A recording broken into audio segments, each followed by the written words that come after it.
Selamat malam, selamat datang di acara Leadership Series 2011. Ini yang ketiga tahun ini, ya.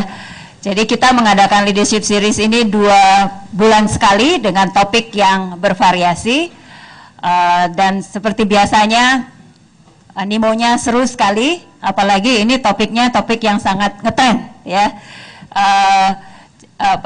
Kita akan mulai dulu membahas, ya. Seperti biasanya acara ini kita buat informal, jadi nanti akan ada banyak waktu untuk kita berdiskusi dan bertanya jawab. Oke, jadi ada 3 topik yang akan saya bawakan, ya. Yang pertama adalah, karena ini bicaranya mengenai leadership, ya, kita akan bicara the essence of leadership dulu, supaya kita nggak lupa, ya, sebelum masuk ke social network. Kemudian kita akan bicara about the social media. Banyak di sini yang hadir adalah aktivis dari social media, tetapi untuk menyamakan persepsi, nggak ada salahnya kita bahas sedikit, ya, mengenai social medianya. Lalu kita akan bahas apa impactnya social media itu terhadap gaya leadership masa kini, ya. Jadi itu adalah topik yang akan saya bahas. Kita akan bicara mengenai leadership, ya. Kita masuk, ya. Ini gurunya leadership, ya, John C. Maxwell. Dia bilang leadership is about influence, nothing more, nothing less, ya. Jadi kalau kita meskipun titelnya bukan presiden direktur atau bukan manajer apa, tapi kalau kita bisa influence orang dan membuat orang itu bisa menghasilkan sesuatu yang lebih baik, ya, maka itu adalah leadership, ya. Jadi jangan dicampur-campurkan leadership dengan suatu posisi, ya. Ada orang yang posisinya keren, tetapi nggak bisa influence orang, yaitu bukan leaders, ya. Jadi kalau leaders dia harus bisa influence orang. Berikutnya. Nah, ini. Jadi kalau langkah-langkah kita bisa membuat orang terinspirasi, membuat orang menjadi punya cita-cita tinggi, membuat orang ingin belajar lebih banyak, membuat orang ingin melakukan hal-hal dengan lebih baik dan hasilnya baik, maka kita adalah pemimpin. Terlepas dari kita itu title-nya bukan pemimpin, artinya bukan manajer ini atau bukan presiden direktur atau bukan CEO, ya. Jadi ini adalah the real definitions of pemimpin. By the way, materi-materi leadership series nanti selalu bisa di-download dari website kita, ya. Jadi kita tidak perlu menunggu untuk diangkat jadi sesuatu untuk menjadi leaders, ya. Kita bisa mulai dengan posisi apapun kita saat ini, kita bisa menjadi leader. Apabila kita bisa menginspirasi orang melalui langkah-langkah yang kita lakukan, membuat orang menjadi, wah, ingin bercita-cita tinggi. Termasuk saya nih, kalau berhasil membuat Anda semua terinspirasi untuk melakukan sesuatu yang lebih, ya, maka wah, saya bisa mengklaim diri saya bahwa saya adalah berikutnya. Nah, seperti apa sih DNA-nya leaders ini, ya? Ada 6 main karakteristik, ya, dari DNA leaders, ya. Dan itu adalah, next, agak samar-samar. Tetapi yang pertama adalah drive and passion. Ya, jadi leaders itu harus punya drive, harus punya passion, ya. Jadi kalau kita sendiri tidak bergairah, mempunyai minat yang tinggi terhadap bidang yang kita lakukan, jangan harap kita bisa influence orang lain, jangan harap kita bisa menginspirasi orang lain, jangan harap kita bisa membuat orang passionate kalau kita sendiri tidak passionate terhadap bidang yang kita pimpin. Itu sebabnya saya anjurkan Anda memilih bidang-bidang yang Anda punya passion. Karena hanya dengan cara itu Anda bisa sukses sebagai pemimpin. Ya, pemimpinnya passionate aja anak buahnya belum tentu gitu, apalagi pemimpinnya tidak passionate kan. Kalau di atas miringnya sedikit, ke bawah makin besar. Ya, jadi kita harus mulai dengan bahwa kita passionate. Kemudian yang kedua adalah desire to lead. Ya, karena memimpin itu selalu seringkali dihadapkan pada posisi-posisi yang sulit. Ya. Jadi seringkali sebagai pemimpin itu kita dihadapkan pada pilihan-pilihan yang sulit. Ya. A ada plusnya, ada minusnya. B ada plusnya dan minusnya. Ya. Dan orang yang tidak punya sebetulnya desire to lead, seringkali ayo A or B, dia pilih atau katanya ya. Jadi dia nggak ngambil posisi. Ya. Nah, itu kita tidak bisa sebut sebagai leaders. Ya, leaders harus mengambil pilihan apapun konsekuensinya. Ya. Dan seringkali konsekuensinya ada hal-hal yang sulit dan dia harus bertanggung jawab. Dan itu adalah leadership. Kemudian yang ketiga adalah integrity.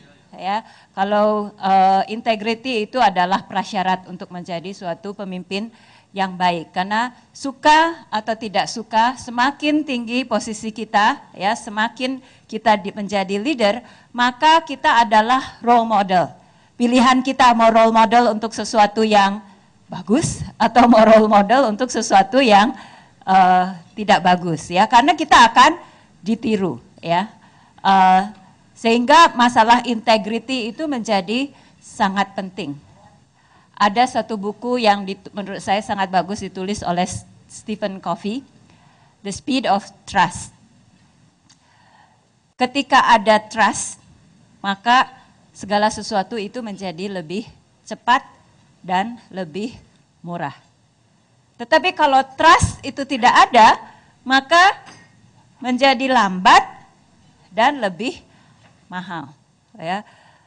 Tadi saya bicara di corporate CCL ya, jadi salah satu pembicaranya dari BUMN dan mereka cerita bagaimana kasihannya para pemimpin di BUMN itu karena ada 8 undang-undang termasuk undang-undang tipikor ya yang mengatur mereka. Begitu banyak aturannya yang mengakibatkan sulit untuk bergerak cepat, yang mengakibatkan orang jadi gampang untuk ngambil decisions. Dan saya pikir itu adalah akibat dari trust yang kurang, ya. Karena ada kejadian sesuatu, barangkali sebelumnya ada direksi BUMN yang nakal atau apa, dibikinlah aturan. Makin lama aturannya makin banyak, sehingga untuk melakukan sesuatu itu, yang ngiket itu banyak sekali. Padahal sekarang adalah eranya speed yang makin lama makin cepat. Ya. Good governance itu perlu, tetapi kita tidak boleh berlebihan. Karena kalau kita berlebihan segala sesuatu jadi mahal kan. Ada banyak yang melakukan check and recheck itu kan orang semua tuh. Ada biayanya itu semua. Ya. Jadi memang untuk menjadi pemimpin kita harus bisa dipercaya. Agar kita bisa melakukan sesuatu dengan cepat ya. Kita sering, paling nggak saya sering, ada beberapa bos yang kalau dia yang bicara atau dia yang minta, saya nggak banyak pikir panjang. Pasti tujuannya baik ya, karena saya percaya.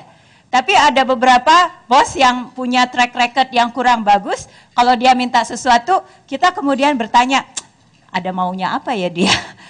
Itu karena karena kita nggak trust, ya. Dan karena kita pakai second guess begitu jadi lama kan. Nah ini pentingnya bahwa leaders itu harus punya integrity. Kemudian yang keempat adalah self confidence, ya. Karena kita harus bisa influence orang. Kalau kita aja nggak percaya sama diri kita sendiri, bagaimana kita mengharapkan orang yang kita pimpin bisa percaya sama kita, Ya, biasanya kalau kita melihat orang yang yakin sekali, dia bisa menerangkan dengan sangat bagus, sangat meyakinkan, kita ikut-ikut yakin. Ya, jadi leaders itu perlu punya self confidence, leaders itu perlu punya intelligence untuk bisa menganalisa situasi, mana ujung, mana pangkal, begitu banyak informasi, mana yang sebetulnya relevan, mana yang nggak relevan, dan atas dasar itu dia bisa membuat smart decisions. Ya, kadang-kadang orang nggak berani ngambil decisions karena bingung, begitu banyak faktanya dan saling bertolak belakang. Ya, dan untuk itu dibutuhkan intelligence. Dan yang keenam adalah dia punya pengetahuan tentang job yang relevan dengan pekerjaannya. Tergantung pekerjaannya itu apa. Kalau leadership di bidang perbankan tentu dia harus tahu mengenai perbankan. Kalau leadership di bidang penerbangan tentu dia harus tahu mengenai penerbangan. Kalau pada awalnya belum tahu, dia harus belajar dulu supaya dia bisa tahu. Ya, background saya arsitektur gitu kan. Saya bekerja di bidang IT. Pada saat mulai itu saya belajarnya harus lebih banyak dari orang lain karena harus menguasai bidang itu. Kalau orang lain belajarnya sejam, saya belajarnya 3 jam. Karena ada hal-hal yang belum saya kuasai. Ya. Tidak berarti bahwa right away dia harus tahu segalanya, tetapi pada saat kita mulai memimpin, ya kita harus mempelajari semuanya agar dia menguasai bidang yang dia pimpin. Tadi jadi kita bicara drive and passions, high effort, high desire to achieve, high energy level, ya. Biarpun kita udah kerja dari pagi sampai malam, energi harus tetap tinggi, karena kalau energinya loyo menular. Ya, demikian juga energi tinggi menular. Ya, kalau kita ngelihat kelemar-kelemar, lambat, ketularan kita kan. Tapi kalau kita ngelihat pemimpin kita gesit, cepat, itu juga menular, ya. Jadi show initiative dan persistent. Seringkali kita dihadapkan, apalagi kalau kita melakukan terobosan-terobosan, ada aja halangannya, ya, ada aja tantangannya, dan leader salah satunya dia harus persistent. Desire to lead, jadi di sini kita bilang memang dia punya keinginan untuk influence dan kemauan untuk mengambil tanggung jawab. Yang sering terjadi adalah sekarang kalau sukses itu bapaknya banyak. Kalau gagal itu yatim piatu, gak ada yang mau ngaku jadi bapaknya. Ya, begitu gagal cari kambing-kambing yang warnanya hitam. Ya, nah padahal kalau kita ketika gagal itu kita mengambil tanggung jawab, maka kegagalan itu adalah kesempatan untuk kita belajar dan menemukan suatu solusi bagi kegagalan itu. Tetapi kalau kita gagal, kita cari kambing hitam, maka ya kita nggak belajar, kita nggak berusaha mengatasi, karena yang salah orang lain, bukan saya. Ya, jadi kita sibuk mencari kambing hitamnya dan akibatnya kita menghilangkan kesempatan untuk belajar dari kegagalan. Bedanya orang sukses sama orang gagal kan cuman itu, dia kegagalannya dipakai. Orang sukses menggunakan kegagalan untuk memperbaiki dan akhirnya bisa sukses. Kalau orang gagal menggunakan kegagalan untuk mencari kambing yang warnanya hitam. Ya. Integrity. Jadi ini gambarnya obat. Kalau obat itu kan selalu mengandung ada mengobati tertentu, tetapi bisa racun untuk sesuatu, ya. Jadi kalau kita makan obat berarti kita harus punya trust bahwa meskipun ini pahit, meskipun ini ada resikonya, ini baik untuk kita, ya. Jadi ini adalah pemimpin, ya. Kalau pemimpin itu dipercaya, meskipun ada sesuatu tantangan yang harus dihadapi atau suatu resiko, maka dia timnya akan mau melakukan. Ya, tetapi kalau pemimpin ini tidak dipercaya, maka kalau enak saya ikutin, kalau enggak enak saya enggak ikutin. Ya, jadi trust itu menjadi sangat penting. Konsistensi, ya, jadi konsistensi antara perkataan dan perbuatan, ya.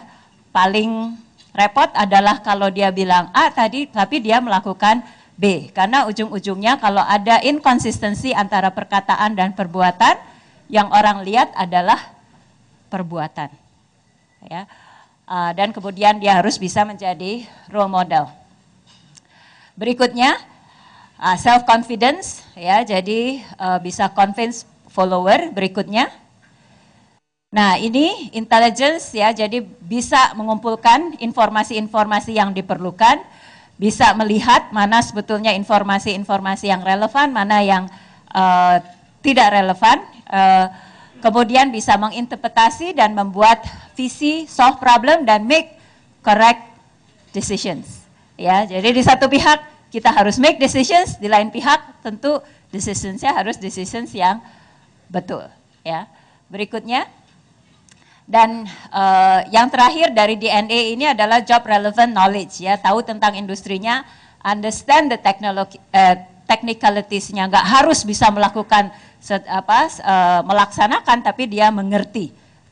Jadi memang kalau semakin tinggi yang perlu kita ketahui adalah the big picture, ya, konsepnya. Kadar teknikalnya semakin lama makin kecil. Saya masih ingat waktu saya jadi presiden direktur IBM, orang bilang, wah ini presidennya IBM pasti tahu segala macam mengenai komputer, ada komputer rusak, saya suruh benerin, mana bisa gitu kan.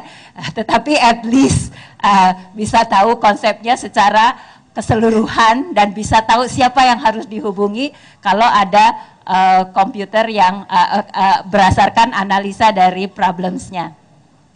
Berikutnya, kemudian tadi kita udah bicara mengenai DNA, karakteristik apa yang dibutuhkan oleh seorang pemimpin yang berhasil. Sekarang kita bicara mengenai role-nya. Berikutnya, jadi kalau kita analogikan, sebetulnya pemimpin itu adalah suatu gembok, ya, di mana kita bisa buka sehingga potensi maksimum dari suatu organisasi itu bisa keluar, ya. Jadi kalau dia menggunakan kunci yang tepat untuk membuka, maka potensi yang maksimal itu ada keluar. Nah, kuncinya apa saja? Yang pertama adalah dia mampu membuat visi, ya, berdasarkan berbagai analisa. Orang suka pakai SWOT, ya. Kemudian dia menentukan visi ke depan organisasi kita itu akan seperti apa, ya. Dan visi itu tentu harus menantang, membuat orang bersemangat untuk merealisasikannya, ya. Dan tentu visi itu nggak boleh hanya visinya leadernya sendiri, jadi itu harus bisa di-share, ya. Jadi dikomunikasikan dan dikomunikasikan sedemikian rupa sehingga orang merasa bahwa itu adalah visinya juga, ya. Jadi visi itu sangat penting. Berikutnya, kemudian punya visi tanpa orang yang bisa melaksanakan, tentu visi tinggal visi. Jadi salah satu tugas berikutnya adalah kita harus bisa membangun tim yang kuat, ya, mengalokasikan orang yang tepat di tempat yang tepat, ya, dan membuat suatu kerjasama yang bagus di antara timnya. Ya, salah satu yang tricky juga ada di dalam setup saat ini, ya. Kalau kita mau cari yang comfortable, barangkali kita punya kecenderungan untuk pilih tim orang yang seperti kita semua, gitu ya, cepat ngambil decision-nya. Tetapi kalau kita ingin mengejar inovasi, maka tim itu harus cukup diverse untuk memungkinkan, diverse dari segi latar belakang, diverse dari segi gender, diverse dari segi sudut pandang, supaya ketika kita mengambil decisions itu ada debat yang terjadi, ya, ngambil decisions yang mungkin tidak cepat, tetapi kualitas dari decisionsnya bisa lebih baik, ya. Kalau isinya sama semua, wah nggak usah ngambil decision cepat banget, ya, tapi belum tentu itu hasilnya yang terbaik, ya. Kadang-kadang kita nggak comfortable tuh, bikin tim yang lain sama kita. Kalau bisa laki semua, alumni dari perguruan tinggi yang sama, ya, cara berpikirnya sama, ya. Padahal kalau kita mau ngejar inovasi, kita harus berani membangun tim dengan latar belakang yang cukup berbeda. Kemudian berikutnya, setelah punya tim, tentu kita harus bisa mengalokasikan task yang harus dilakukan. Berikutnya, develop people. Saya pernah bicara di suatu sesi, ya, pembicara yang satu itu begitu bangga, dia udah 20 tahun jadi presiden direktur, tidak ada yang bisa menggantikan dia. Saya bilang, ya kok bangga sih, dia pikir dia hebat sekali gitu, nggak ada orang lain yang bisa ngegantiin dia. Padahal waktu saya mengundurkan diri, saya udah siapkan 2 calon yang sama-sama bagusnya, ya. Tapi itu adalah bagian dari tugas pemimpin. Dia harus develop people sehingga organisasinya sustain, bisa maju sekarang 10 tahun, 20 tahun ke depan. Ya, jadi develop people adalah tugas dari pemimpin. Jangan merasa terancam kalau tim kita lebih hebat dari kita. Justru kita harus bangga kalau tim kita lebih hebat dari kita. Ya. Berikutnya, tentu motivasi, ya, sama-sama pinternya, sama-sama hebatnya, tetapi yang satu motivasinya tinggi, yang satu motivasinya rendah, hasilnya akan berbeda, ya. Jadi tim ya, atau leaders yang sukses adalah leaders yang berhasil membangun motivasi, sehingga timnya itu bersemangat, sehingga energinya berlipat-lipat, kreativitasnya pun berlipat-lipat karena motivasinya tinggi, ya. Jadi itu adalah role dari pemimpin, ya. Jadi kita bisa bikin checklist yang mana, di mana kita udah bagus, di mana kita belum, ya, untuk melengkapi agar kepemimpinan kita bisa menjadi jauh lebih efektif. Berikutnya, oke, tadi kita udah bicara topik nomor 1, the essence of leadership. Sekarang kita masuk ke topik nomor 2, tantangan leaders masa kini apa sih, ya? Yang pertama, dunia berubah makin lama makin cepat dan sekarang sangat cepat, ya. Itu adalah tantangan leaders sekarang. Jadi product life cycle itu pendek sekali. Waktu saya dulu pertama kali masuk di bekerja, ya, di IBM, itu sejak produk itu direncanakan, di launch, sampai kemudian digantikan oleh produk yang lain, itu waktunya panjang sekali. Jadi saya masih sempat dulu dikirim ke luar negeri untuk ikut trainingnya, kemudian baru balik ke sini, baru produknya dijual, jadi baru kita mensupport. Kalau sekarang, wah, cepet banget, trainingnya online. Kelihat barangnya pertama kali di tempat customer, ya, saking cepatnya, ya. Jadi kita harus mencari cara supaya kita bisa mempelajarinya dengan cepat. Dan sekarang semakin cepat lagi, ya. Sampai saya kalau mau beli gadget itu, sebentar lagi keluar yang ini. Habis itu, ya nanti keluar lagi nih merek yang ini, kapan belinya gitu kan, saking cepatnya. Karena sebentar aja udah kadaluarsa gitu kan, bangganya paling sebulan. Habis itu udah ada yang menggantikan yang lebih hebat lagi. Tetapi itulah realitas yang kita hadapi sekarang. Customer sekarang banyak sekali pilihan, ya. Enakan jadi customer dibandingkan jadi supplier dan penjual, karena customer pilihannya banyak, ya, dan kita yang harus pinter-pinter gimana caranya supaya kita tahu apa yang diinginkan customer dan gimana caranya customer memilih produk kita, bahkan merekomendasikan produk kita kepada orang banyak, ya. Jadi customer driven, sekarang customer adalah yang punya suara. Kita berebut pinter-pinteran mempengaruhi customer, pinter-pinteran membuat customer jatuh cinta sama kita. Kemudian, ini bisnis modelnya berubah dengan cepat karena ekonomi berubah dengan cepat, teknologi berubah dengan cepat. Dulu zaman saya mulai berbisnis, perusahaan yang gede itu gagah banget, dia bisa makan perusahaan yang kecil-kecil. Kalau sekarang bukan yang gede yang ditakuti, yang lincah yang ditakuti, ya kan? Yang gesit yang ditakuti, dan gesit itu bisa kecil bisa besar, ya. Kalau besar gesit itu luar biasa, ya. Tapi yang kecil biasanya gesit. Jadi kalau perusahaan Anda masih kecil, wah banggalah Anda karena Anda bisa gesit, ya. Dan yang gesit itu bisa mengalahkan yang besar.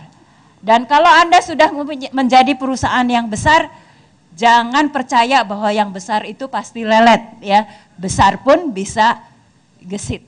Dan kita hanya perlu kreatif untuk gimana caranya membuat perusahaan kita yang besar itu gesit ya. Nah, kemudian globalizations of world economies, technology and innovations.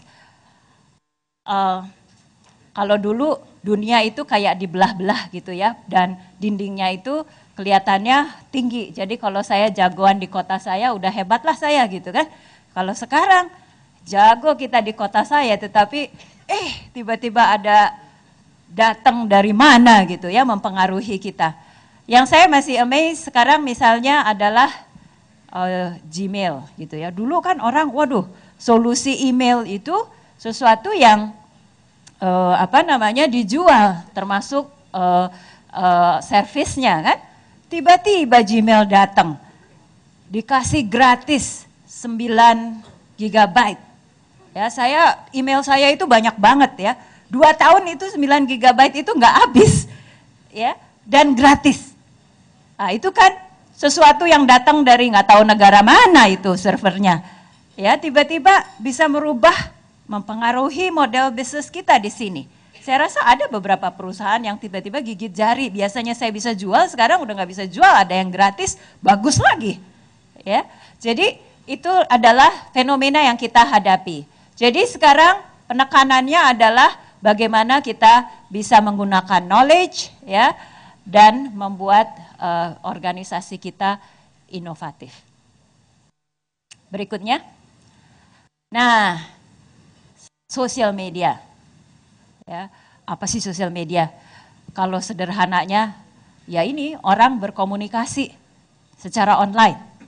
Ya, ada yang di Twitter, ada yang di Facebook, ada yang di YouTube, ada yang di Flickr, ada yang di blog.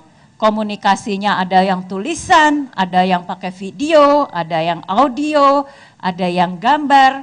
Tetapi yang jelas sosial media ini merubah cara kita berkomunikasi. Ya, kalau saya perhatikan ya, kalau saya baca-baca di Twitter, itu orang tuh suka, dulu tuh biasanya perempuan yang suka suka ngegosip gitu ya, suka cerita. Sekarang laki-laki juga suka ngegosip loh. Dia suka membuka dirinya. Kalau dulu kan laki-laki biasanya kesannya itu sedikit bicara, banyak bekerja ya. Ternyata sekarang dengan adanya sosial media itu laki-laki pun suka untuk banyak bicara dan banyak menggosip ya. Jadi ini mungkin itu ada pengaruhnya dengan bahwa kita nggak lihat lawan bicara kita ya. Yang dibicarakan itu kadang-kadang hal-hal yang menurut saya, loh kayak gini kok dibicarakan gitu ya. Tapi itulah, jadi orang tuh bisa menjadi sangat merasa nyaman untuk menyampaikan perasaannya. Ya, ada perasaan gembiranya, ada perasaan sebelnya.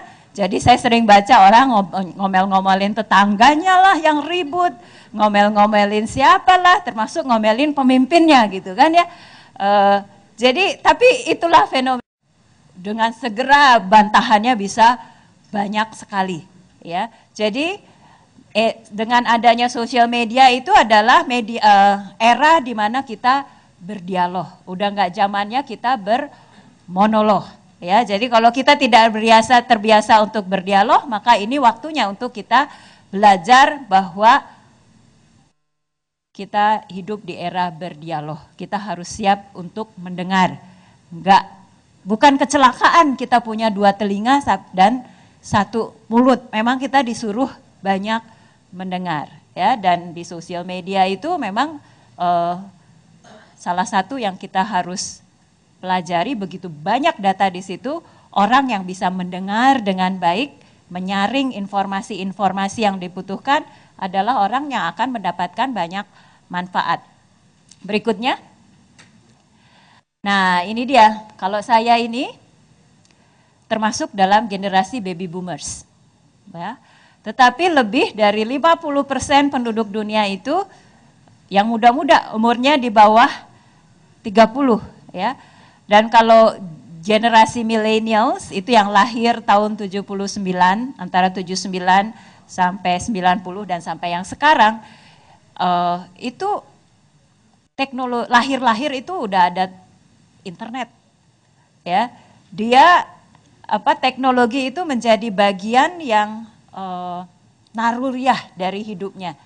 Beda sekali dengan zaman baby boomers. Zaman saya ini orang cenderung reluctant untuk menggunakan teknologi, ya. Banyak yang gaptek. Tapi kalau yang muda-muda, wah jaranglah yang gaptek. Dan menggunakan teknologi pun lain. Saya sama anak saya nih sama-sama beli handphone yang sama. Kalau saya baca dulu manualnya gitu kan, lihat gimana. Kalau anak saya boro-boro lihat manualsnya, dia langsung ambil, dia langsung coba, klek klek klek klek klek klek jalan gitu kan. Jadi memang cara berpikir dia itu udah cara berpikir teknologi itu udah menjadi sesuatu bagian dari hidupnya, udah intuitif, dia udah bisa lah kira-kira logikanya teknologi seperti apa itu dia udah biasa sekali. Dan ini millennials ini dia spend 16 jam per week online. Dan kita tahu bahwa sekarang ini adalah customer driven. Ya. Nah, kalau ini millennials ini 16 jam per week, terserah kita mau acuhin aja atau kita mau pakai itu sebagai peluang. Kita dengarkan apa yang dia inginkan, apa yang dia bicarakan, dan bagaimana membuat informasi-informasi itu menjadi menguntungkan buat kita. Paling happy kalau dia ngomongin produk kita. Ya, cerita dengan bangganya, saya baru ikut seminar QB Leadership. Nah, itu paling happy kan, jadi banyak yang dengar. Sekarang kan eranya word of mouth. Meskipun jangan yang pakai peti mati lah ya, serem. Jadi kita lihat bahwa social media is only going to become more pervasive.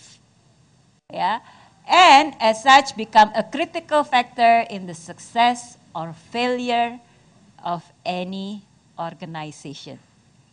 Kalau kita tidak hadir, resikonya adalah bisa tiba-tiba diomongin tanpa kita punya menggunakan kesempatan untuk cari cara supaya omongannya itu di counter, malah kemudian jadi positif, ya. Jangan berpikir bahwa kalau kita tidak hadir itu kita netral. Enggak netral, itu bisa negatif.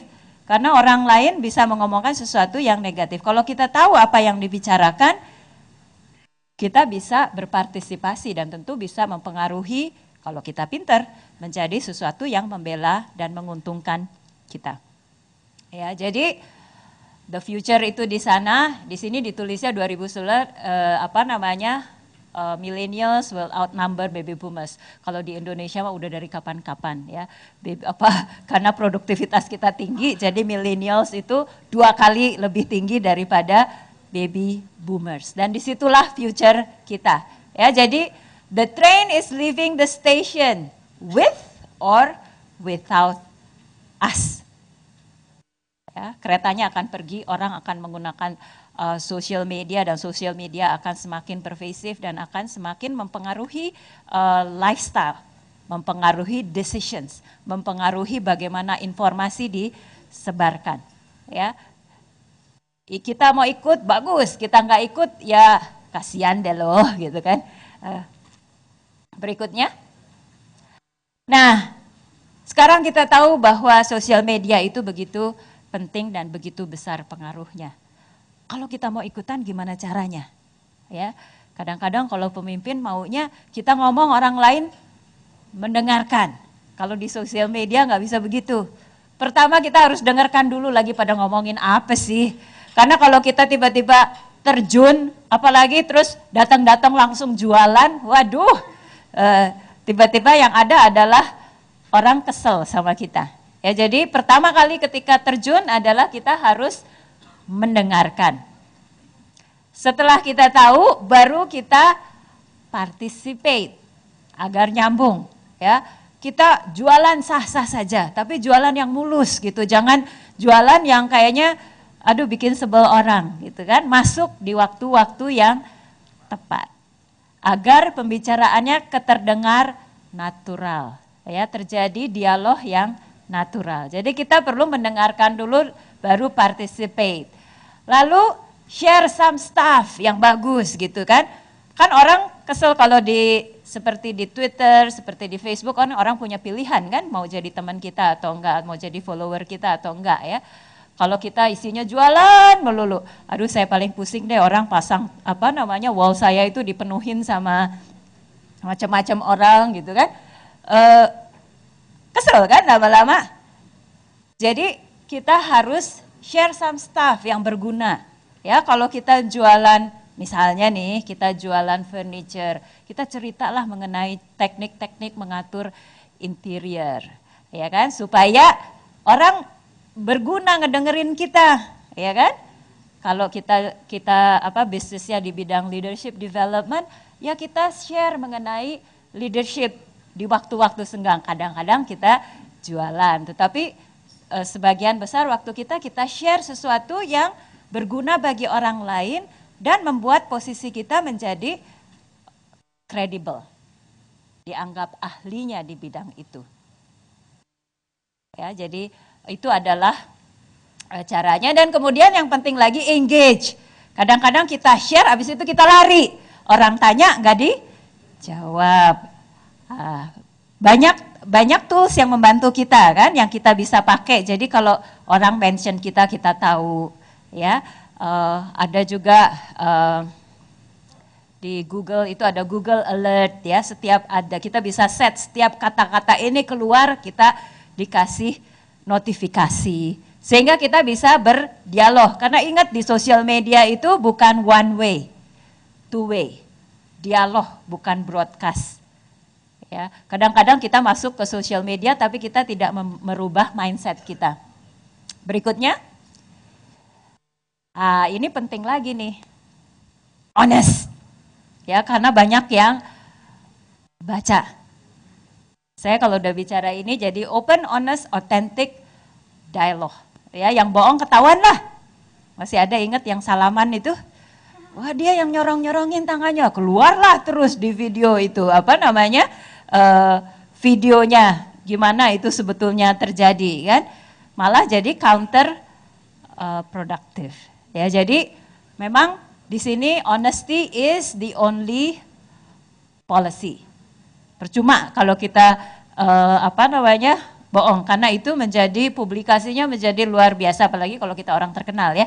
Kalau yang bohong orang yang nggak terlalu terkenal barangkali ya paling ya orang bergumam aja, bohong gitu kan. Tetapi kalau orang yang terkenal yang bohong, wah udah jadi trending topic gitu kan, karena ya itu tadi, karena dalilnya di dalam social media itu honesty is the only policy. Nggak ada yang ngatur sekarang itu, ya. Cuman orang memilih mana yang mau didengarkan, mana yang tidak mau didengarkan. Berikutnya, oke, tadi kita sudah bicara mengenai social media. Jadi tantangan leader saat ini adalah satu, perubahan terjadi sangat cepat, ya, customer driven, inovasi itu mendunia, ya, kita inovasi datang dari mana, kita kena juga dampaknya, ya. Kemudian social media menjadi suatu yang sangat pervasive dan pertumbuhannya luar biasa, ya. Saya tadi baca katanya dari 6 perkawinan itu 1 diantaranya itu kenalnya lewat social media. Itu begitu pervasifnya, ya. Dan masih banyak lagi lah ya statistik dari social media. Tapi itu menunjukkan betapa social media, mungkin di sini juga ada banyak kali ya yang muda-muda yang kawinnya ketemunya di paling nggak awalnya di social media. Dan jadi tantangan dari leaders sekarang ini adalah kita harus bisa menjadi entrepreneurial leaders. Apa sih entrepreneurial leaders? Yang terang entrepreneurial leaders itu nggak harus entrepreneur, ya. Kita bisa jadi entrepreneurial leaders di pemerintahan.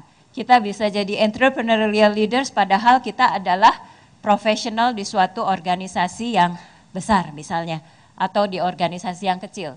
Jadi karakteristiknya adalah dia takes initiative, dia melihat suatu peluang, dia mengambil antisipasi. Jadi entrepreneurial leader adalah bukan orang yang mesti ditunggu disuruh dulu.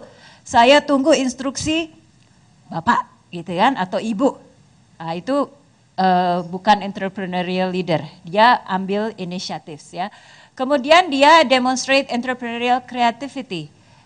Dia menganalisa sesuatu, dia lihat peluang ya. Kalau kita di Facebook, kita baca komentar-komentar di Twitter, kita bisa melihat peluang di situ. Sama juga kita pergi ke supermarket ya, ada orang yang pergi ke supermarket ngelihatnya, oh saya beli apa ya gitu ya.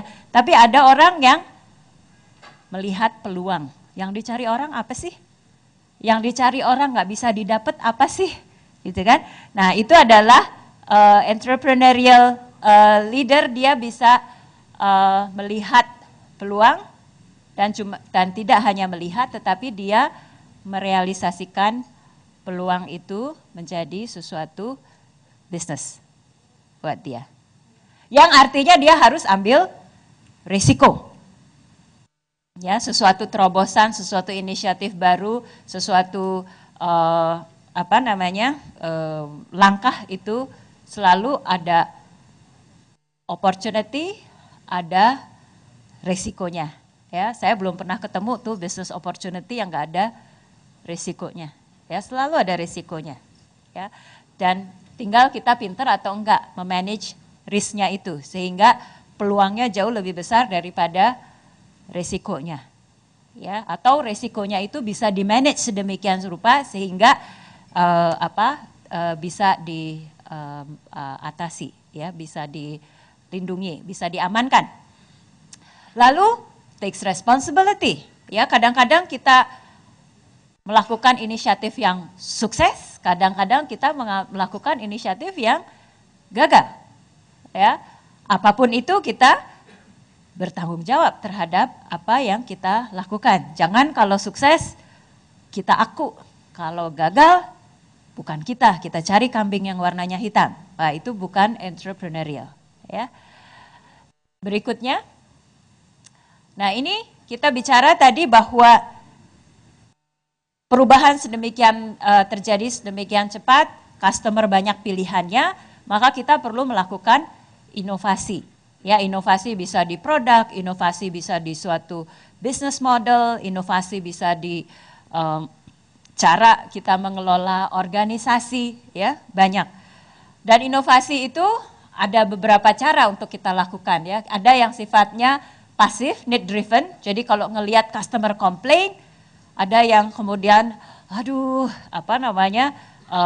kesel gitu ngelihat customer complain, ada yang melihat customer complain itu sebagai peluang untuk melakukan inovasi. Gimana ya caranya supaya komplain ini kita bisa rubah menjadi peluang. Ya, jadi istilahnya innovations under the gun, kalau kepepet tiba-tiba jadi inovatif ya.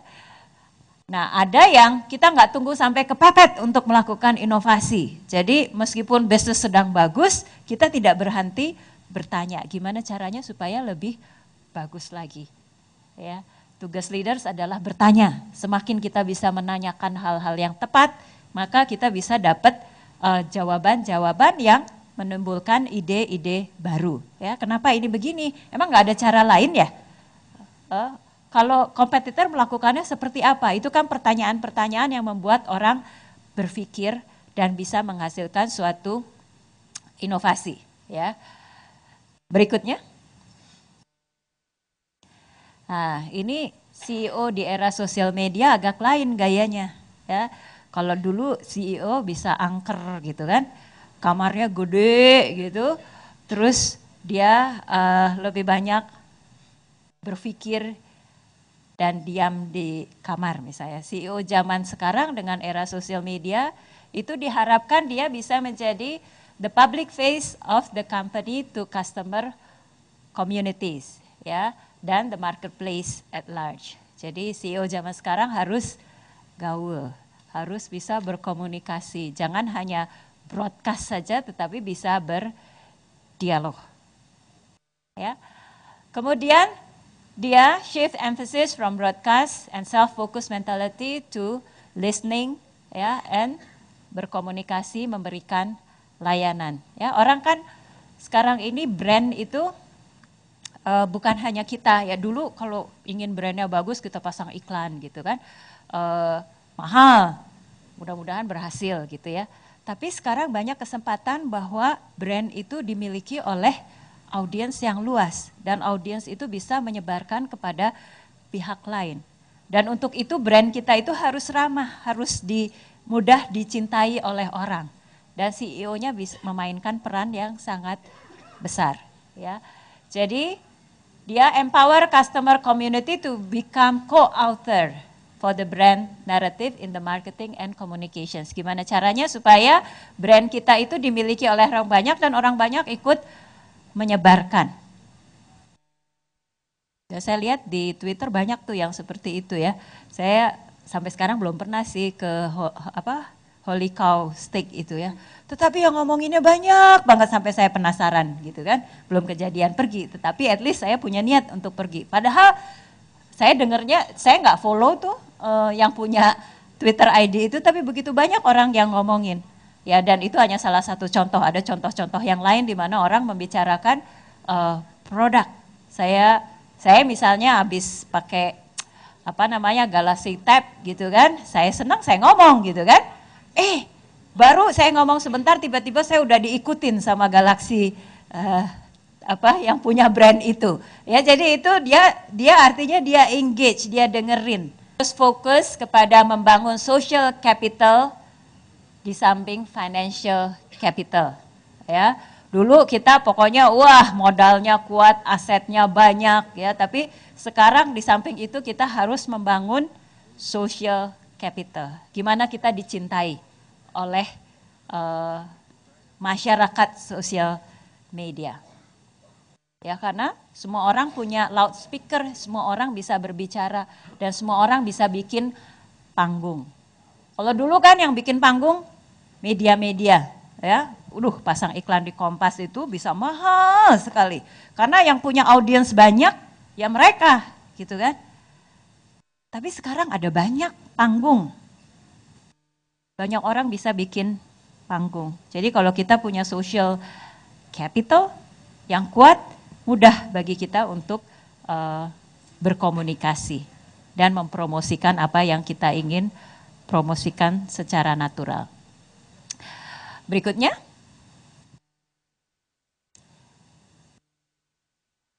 Jadi the social web itu menunjukkan kepada kita bagaimana membangun struktur yang baru yang mempunyai dua karakteristik, intimacy dan scale.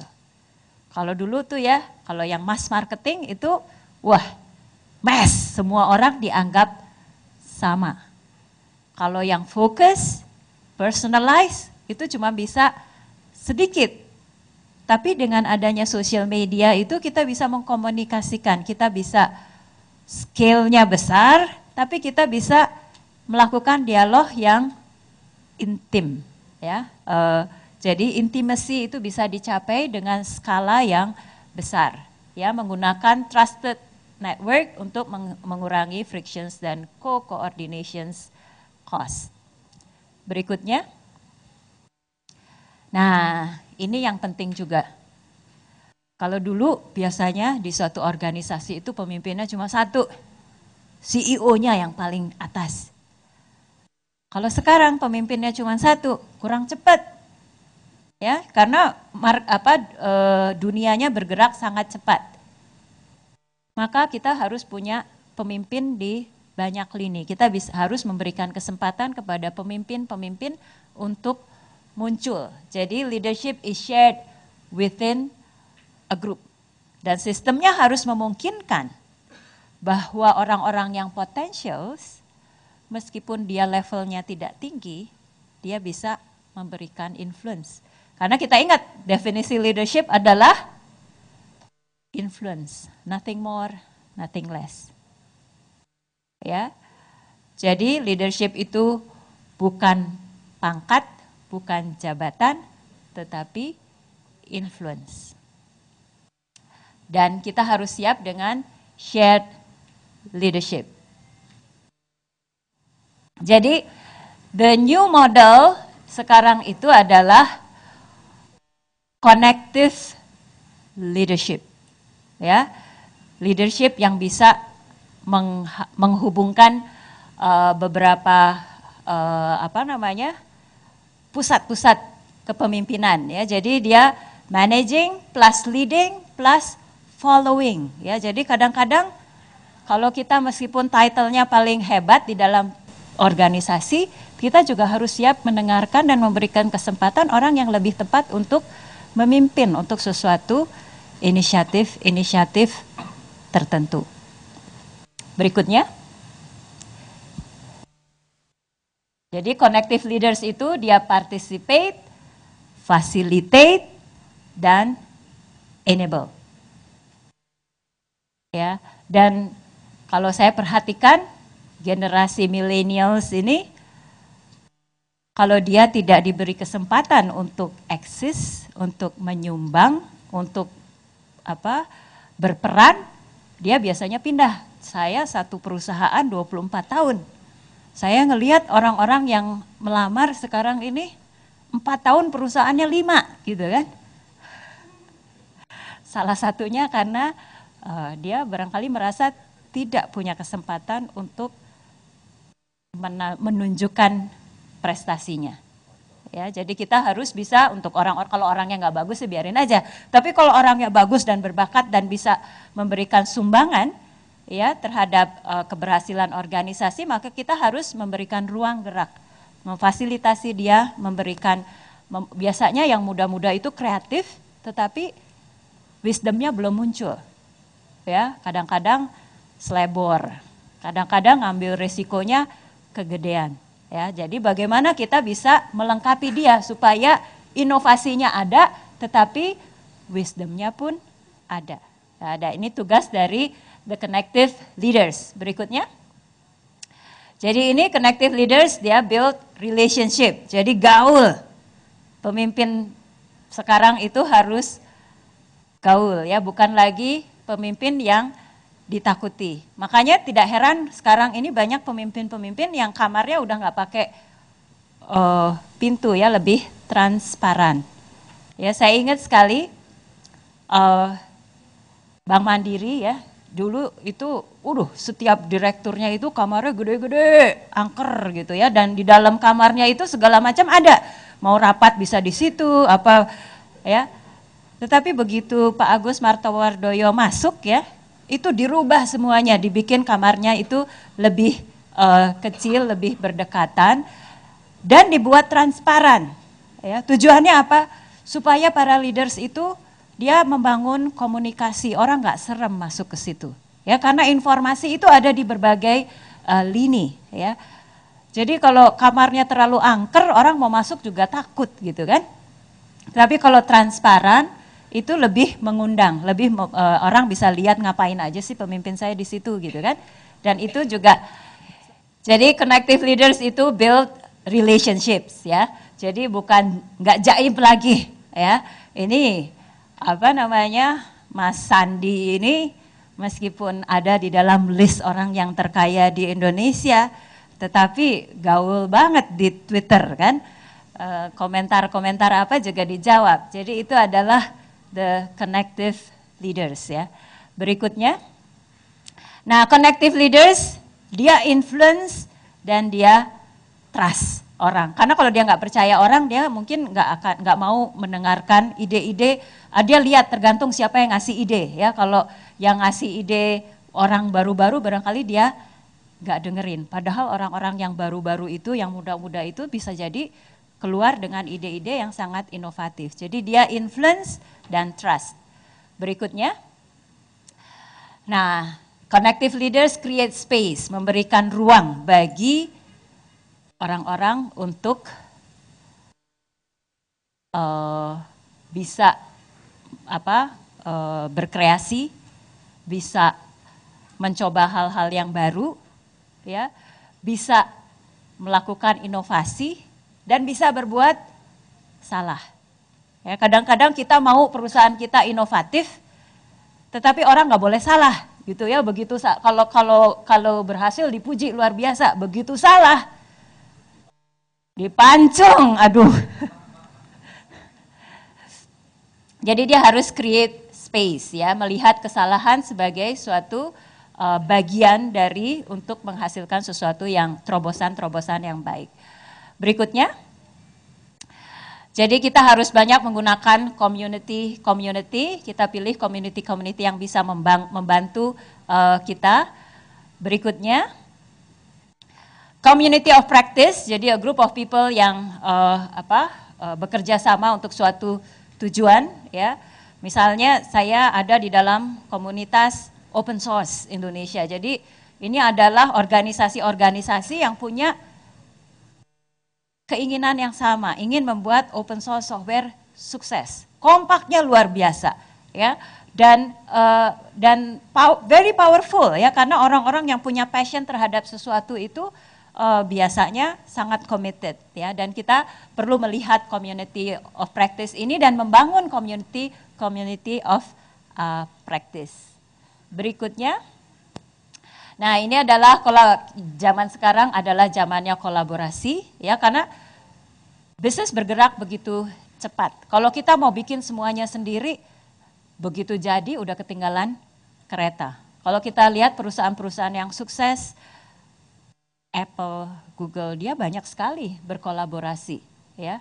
Salah satu tujuannya adalah supaya cepat dan bikin sukses orang banyak dan bikin banyak orang yang mendukung mereka, ya. Jadi di sini collaborations workforce dengan customer, ya, customer dijadikan bagian dari resources untuk membangun suatu produk yang menjawab kebutuhan mereka, ya, dan kemudian business partners, ya, agar kita bisa bergerak jauh lebih cepat.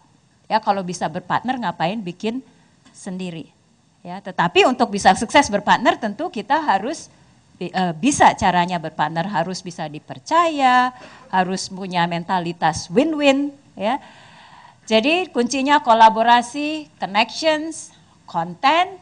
Banyak sekali konten tersedia, gimana caranya menyaringnya supaya kita dapat esensi dari konten itu. Kemudian budaya, ya, budaya untuk a winning culture, ya. Berikutnya, jadi gini, what is the role of leadership in this model?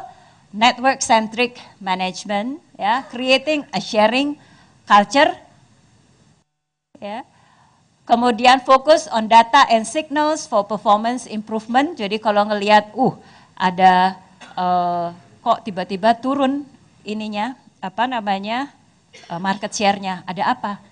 Ya, kita harus bisa punya informasi alarm-alarm. Jadi sebelum terpuruk kita udah tahu duluan, ya. Dan kita bisa konten yang banyak sekali itu gimana caranya kita bisa mengambil sarinya yang relevan, ya. Berikutnya, nah ini kalau nggak salah hampir chat yang terakhir, satu sebelum yang terakhir. Di satu pihak kita harus membangun environment yang dinamis, yang memberikan kesempatan kepada leaders di berbagai lini untuk berpartisipasi, diberikan kepercayaan, ya. Tapi pada saat yang sama kita harus menjaga agar good governance tetap terjadi, ya, tidak terjadi bahwa orang yang kita berikan kepercayaan itu melakukan hal-hal yang merugikan organisasi, ya. Jadi untuk itu kita harus membangun winning culture. Nah, winning culture itu apa sih karakteristiknya? Pertama tentu kita harus punya nilai-nilai, ya. Setiap organisasi punya nilai-nilai yang dipegang, yang menyatukan organisasi itu. Yang berikutnya ada 6 komponen. Yang pertama adalah high aspirations and a desire to win. Jadi, kalau market share kita itu bisa dikebut sama kompetitor atau kehilangan 1 poin aja rasanya gedek sekali gitu ya, nggak bisa tidur untuk berpikir kenapa bisa kejadian ke situ ya. Jadi kita nggak terima kalau organisasi kita itu dikalahkan oleh orang lain. External focus, jadi fokusnya bukan bergosip gitu di dalam, tetapi kita fokusnya melihat keluar apa yang terjadi di market. Kenapa kompetitor kita ngapain aja, ya.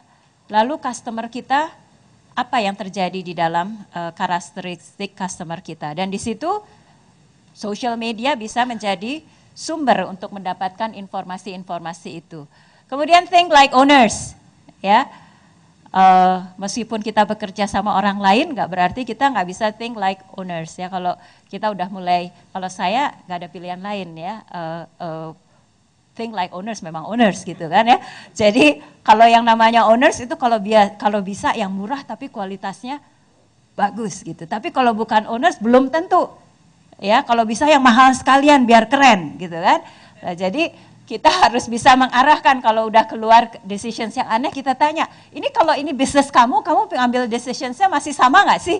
Nah, baru mulai berpikir. Jadi kita harus biasakan agar tim kita itu think like owners ya. Kemudian bias to actions. Ada yang ngomongnya jago gitu kan, canggih gitu. Tapi ya sekarang ngomong, bulan depan masih diomongin juga, 2 bulan ke depan masih diomongin juga gitu kan. Itu belum winning culture ya. Jadi winning culture itu bias to actions ya. Kita bicarain debat apa segala macam, habis itu kita jalankan.